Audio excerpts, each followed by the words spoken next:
Sa mga first timer dyan na gusto mag-abroad, ganito dapat yung tinuturo sa TISDA guys. For today's video guys, samahan niyo po ako maglinis ng mga ilaw at saka yung filter ng aircon. Dito sa abroad guys, dami mong matutunan. Magagawa mo yung dapat gawin na hindi mo nagagawa sa Pinas guys. Kadalasan dito guys, yung mga katulong nagiging electrician na. Tingnan nyo guys, ang dumi, daming mga insect na pumapasok sa loob. Dapat guys, bago mo ibalik, linisan mo muna. Tapos chine-check ko yung ilaw, marami po siyang dapat palitan. Kaya kukuha muna ako ng ipagpalit ko guys. Buti na lang may reserva kami sa storage. Papalitan ko muna guys.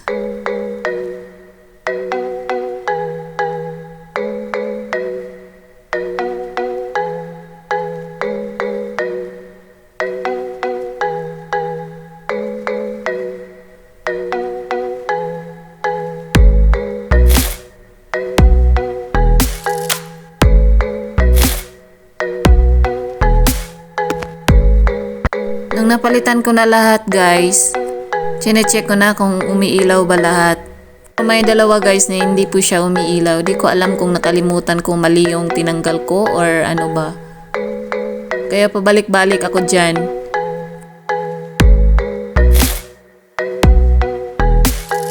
Di ko alam guys kung ba't di siya gumagana. Siguro mali po yung natanggal ko. Yung chine-check ko ulit, ganun pa rin. Hindi pa rin siya gumagana.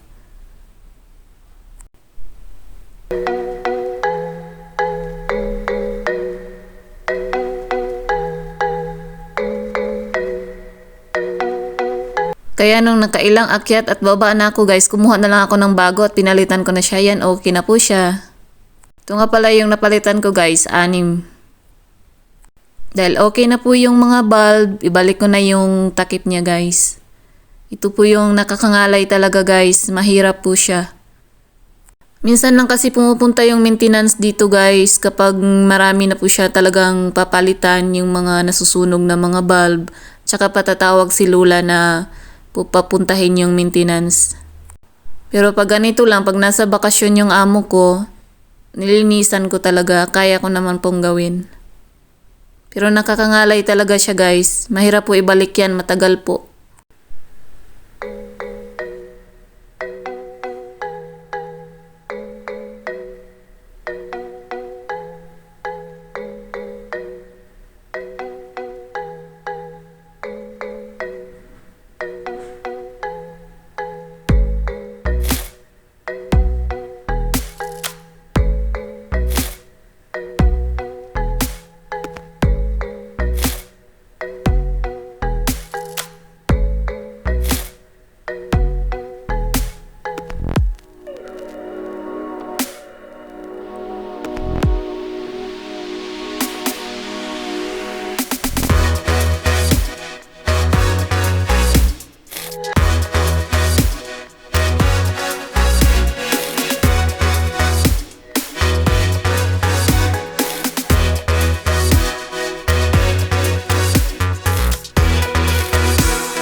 Ay, thank you Lord, natapos rin.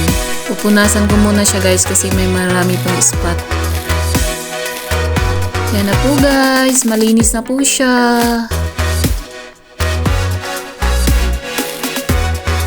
Pagkatapos ko pong naglinis ng ilaw, dito na naman tayo sa filter ng aircon. Kailangan po siya hugasan guys kasi marami na po siyang alikabok.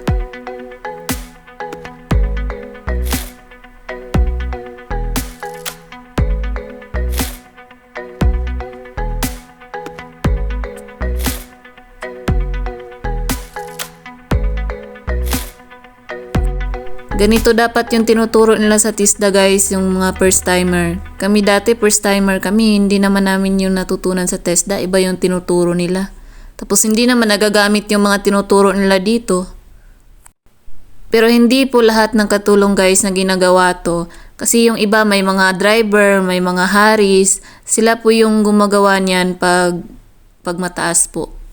Kami dito kasi yung alaga namin matanda na, kaya no choice po tayo po yung gagawa. Hugasan na po natin yung filter ng aircon guys, tapos tutuyuin natin bago natin ibalik.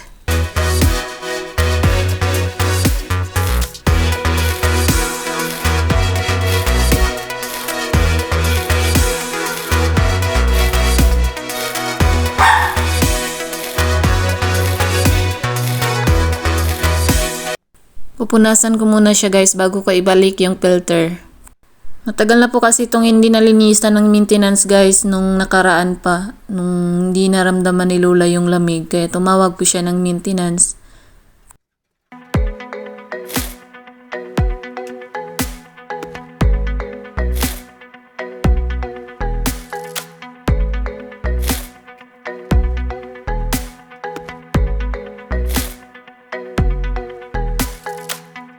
Malinis na po guys, kaya balik na po natin yung filter niya. Hirap pa naman i-lock niyan guys. Matigas yung lock niya.